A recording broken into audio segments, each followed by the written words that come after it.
Max Reger was born in 1873 in a Bavarian town of Brand, Germany. He started music at a young age, but his family expected him to become a teacher like his father was. However, before he was even able to begin a career in education, he met an ethnomusicologist named Hugo Riemann, who urged the talented Reger to pursue a career in music. In his later career, Reger worked as the musical director at the same church that Bach worked at during the end of his life. He also composed a large library of over 250 pieces and taught composition at the University of Leipzig. Critics say that he wrote too much music, often with too many notes. He was a prominent organist, pianist, violinist, and cellist. His life was compositionally bracketed by Alexander Zelinsky and Arnold Schoenberg. The name Reger is a palindrome, which means that it can be read the same way from both the first letter and the last letter. Reger was often known to say, "I am the same front and back." Reger knew that because of his substance abuse that he would end up living a very short life, and therefore he decided he needed to spend every moment composing. He later died of a heart attack at age 43 in 1916. This string trio was written in June of 1904, and it had a very highly successful premiere in November of the same year.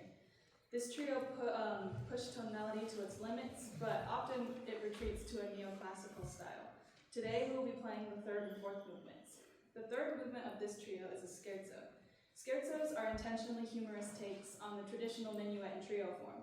Like the rest of this string trio, the scherzo movement showcases Reger's modernist take on the classical style, moving in and out of traditional tonality with abrupt dynamic changes. Reger looked to Beethoven and Mozart as masters of the string trio genre. He's quoted saying, "What our present age lacks is Mozart," and what resulted from that is his first string trio. The first theme you hear in the fourth movement quotes a theme from Mozart's Abduction from the Seraglio, but dresses it up in modern clothes. It incorporates techniques and bow strokes that are found in the classical style but taken to the extremes.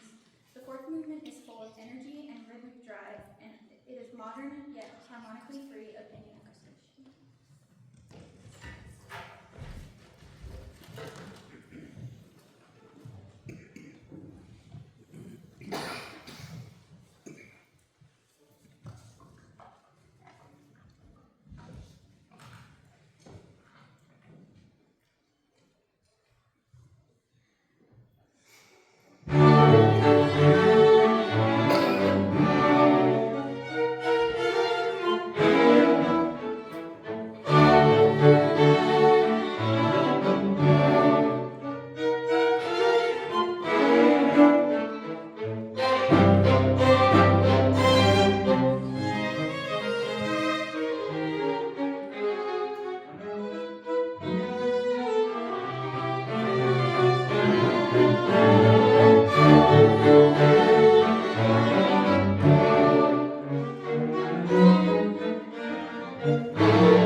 Amen.